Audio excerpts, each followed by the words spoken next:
ఇశ్రాయేలు చరిత్రలో జరిగిన అద్భుతాలలో ఒక చెప్పుకోదగ్గ మరీ బలమైన అద్భుతం దేవుడు ఎర్ర సముద్రాన్ని పాయలు చేయడం. అయితే మీరు జాగ్రత్తగా గమనిస్తే నిర్గమకాండము 14వ అధ్యాయం 8వ వచనములో ఫరో మరియు అతని సైన్యం ఇశ్రాయేలీయులను తరిమినట్లుగా వ్రాయబడింది. ఆ మహా గొప్ప సైన్యం ఫరో స్వయాన బయలుదేరాడు.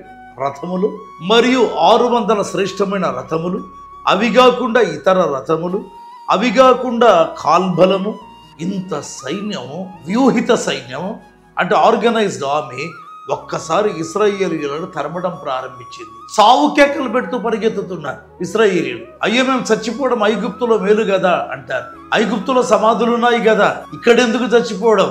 అటువంటి పరిస్థితుల్లో దేవుని ప్రియబిడ్డలారా, మోషే ప్రార్థనకు జవాబుగా ఒక మనిషి యొక్క ప్రార్థన, అంతేనా? ఆ మనిషి ప్రార్థనకు జవాబుగా దేవుడు ఇంటర్ఫియర్ అయ్యాడు. అఫ్ కోర్స్ దేవుడు ముందే అద్భుతాన్ని గురించి చెప్పాడు.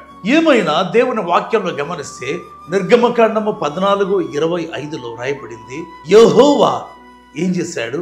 యుద్ధరంగంలోనికి ప్రవేశించాడు.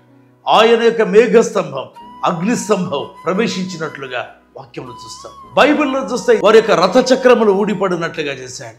ఇక వారికి అర్థమైంది, రథచక్రాలు ఊడిపడితే రథములు కదలవు. ఏం జరుగుతుంది? అప్పుడు వారు ఒక మాట అంటారు, యెహోవా వారి పక్షమును యుద్ధము చేస్తున్నాడు, మనము పారిపోదాము రండి అన్నారు. తరిమేవారే పారిపోయేవారుగా మారిపోయారు. ఒక్క ప్రార్థన, ఒక దేవుని చిత్తం, ఒక దేవుని సంకల్పం తరిమే వారిని పారిపోయేవారుగా మార్చింది. శత్రువు తరుముతున్నాడా?